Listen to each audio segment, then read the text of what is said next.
You've been invited to a big party, not just a party, but the party, God's party. And it lasts a real long time. It lasts for eternity. In order to understand how this party works, Jesus told a story, a parable.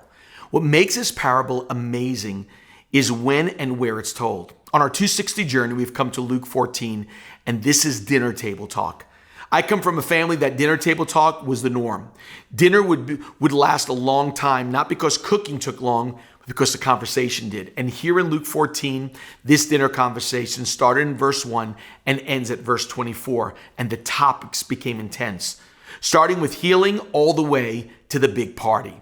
At our dinner table, I learned the art of debate, how to defend your point of view, politics, and theology. Nothing was off limits at the Dilena family dinner table. We are Italian, so it would get loud, emotional, but it always ended with dessert and coffee. This dinner conversation with Jesus didn't end with cheesecake and coffee, but an intense talk about God's final party in heaven and why people will miss it.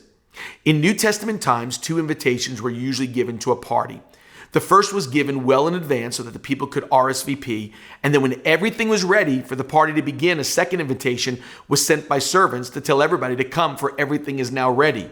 You would think that receiving such wonderful invitation and news would cause people to stop whatever they were engaged in and go to the party, but that's not what happened. Let me read to you the story that Jesus told at the dinner table. This is Luke 14, verse 16. But he said to him, a man was giving a big party, and he invited many. And at the dinner hour, he sent a slave to say to those who had been invited, come, everything is ready now. But they all alike began to make excuses. The first one said to him, I bought a piece of land, and I need to go out and look at it. Please consider me excused. Another one said, I bought 5 yoke of oxen, and I'm going to try them out. Please consider me excused. And verse 20 says, another one said, I've married a wife, and for that reason I can't come.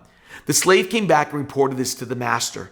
And then the head of the household became angry and said to his slaves, go out at once into the streets, lanes, and the city, and bring here the poor, the crippled, the blind, and the lame.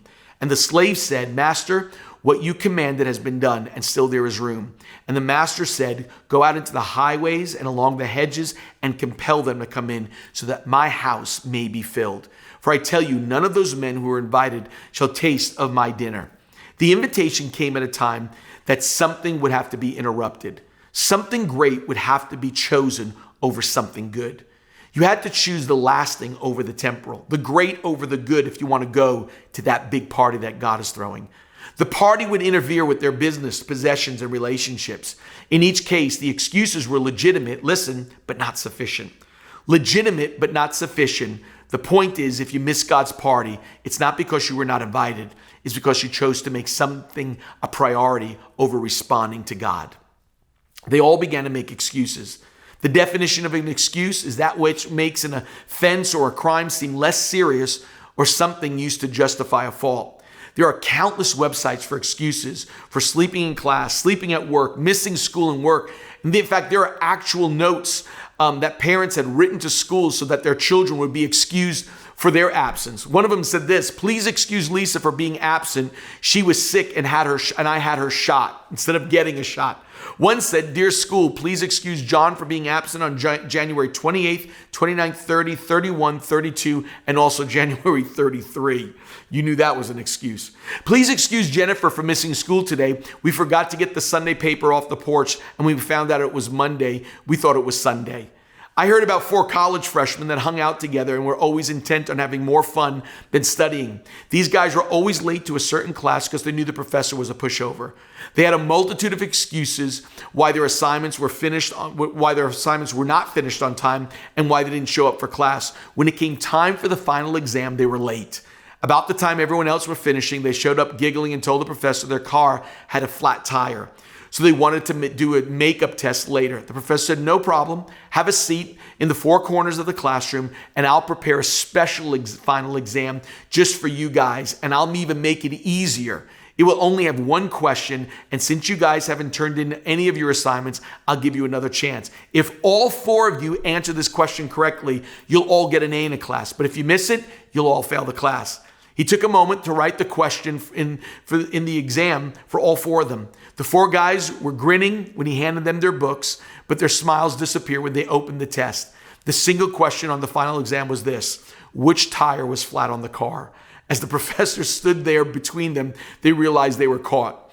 They each tossed their exam books in the trash can. They walked out. Their excuses finally had caught up with them. Jesus said the second invite was sent, and in a verse, all began to make excuses, just like those 4 young men. The first excuse, I need to go look at my property. The field would always be there tomorrow. We make desires our needs, and when you do that, your desire starts to control you. This will always be a train wreck. The desire to be known, to be wanted, to be loved. Our need is for God, who will meet all of our desires. You should have come to the party. The second excuse, I just bought 5 oxen. He had something new. The novelty was exciting. Some people hear the call to serve God and be part of a church and want to until something shiny and new excites them. They get a new friendship, a new hobby, a second home, and God always plays a second fiddle. That means I'm there unless something new invites my attention. Spurgeon said, care more for a grain of faith than for a ton of excitement. Finally, the third excuse, I just got married. At times, human affections can keep us from turning our love completely on Jesus. This is not about putting marriage in a wrong priority, but this is about being careful that we are not involved in relationships that keep us from making the right God decisions in our lives. That runs the gamut. I've watched the affection make men and women compromise morals and standards, making wise future decisions and marrying too fast without getting wisdom. Affection for people is more than being in second place. When people take the first priority over God choices, life is about to get real hard. When it was all said and done, desires, novelty, and affection took the place over God's invitation to God's party.